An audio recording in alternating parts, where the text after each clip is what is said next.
Bonjour, je voudrais vous confier une intention de prière. C'est un voyage que nous allons faire pendant 4 ou 5 jours la semaine prochaine en Irak avec Monseigneur Michel Dubost, l'évêque d'Évry-Corbeil-Essonnes, qui est, dans l'épiscopat français, le responsable des relations interreligieuses, donc en particulier avec l'islam, et avec Monseigneur Pascal Golnisch, qui est le directeur de l'œuvre d'Orient, et quelques autres qui vont partir avec nous.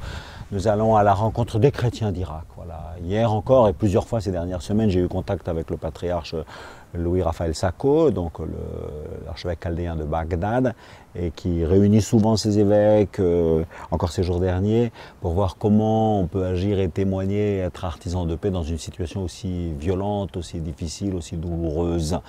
Je pense en particulier par exemple aux chrétiens qui ont été chassés de Mossoul, leurs églises envahies, leurs maisons abîmées aussi, et leurs maisons étaient marquées, vous savez, de la petite lettre syriaque, Noun, qui veut dire Nazaréen, les disciples du Nazaréen. Et du coup en France il y a pas mal de gens qui ont voulu rajouter cette petite lettre pour dire nous sommes solidaires avec vous. Cette solidarité, nous l'avons exprimée par différents messages, mais je voulais l'exprimer en chair et en os, si je puis dire, de manière beaucoup plus concrète et partir avec quelques-uns. Hier encore, quand je parlais avec le patriarche, il me dit on ira voir les chefs religieux musulmans, on ira voir tous les évêques, je les réunirai aussi à l'archevêché, et puis on ira voir les autorités locales.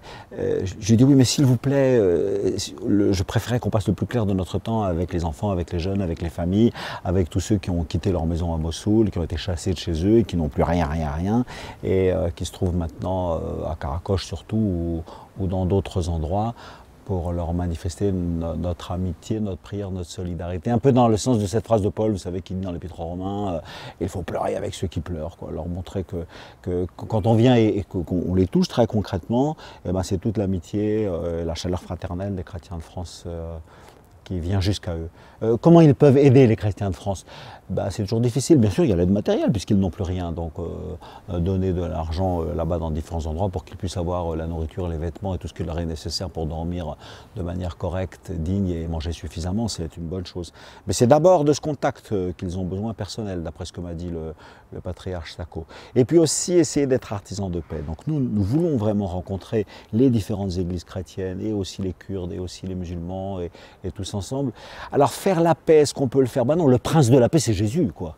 Voilà, et Jésus nous dit, je vous laisse la paix, je vous donne ma paix. Je vous laisse la paix, ça veut dire, je vous laisse la paix à faire dans le monde. Mes pauvres amis, vous avez une tâche qui vous dépasse. Mais comme je voudrais que vous ne vous découragiez jamais, alors je vous donne ma paix.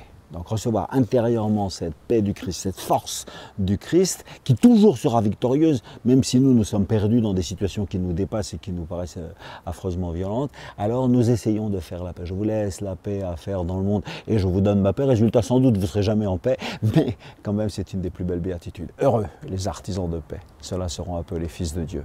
Merci de l'être, vous tous, avec nous.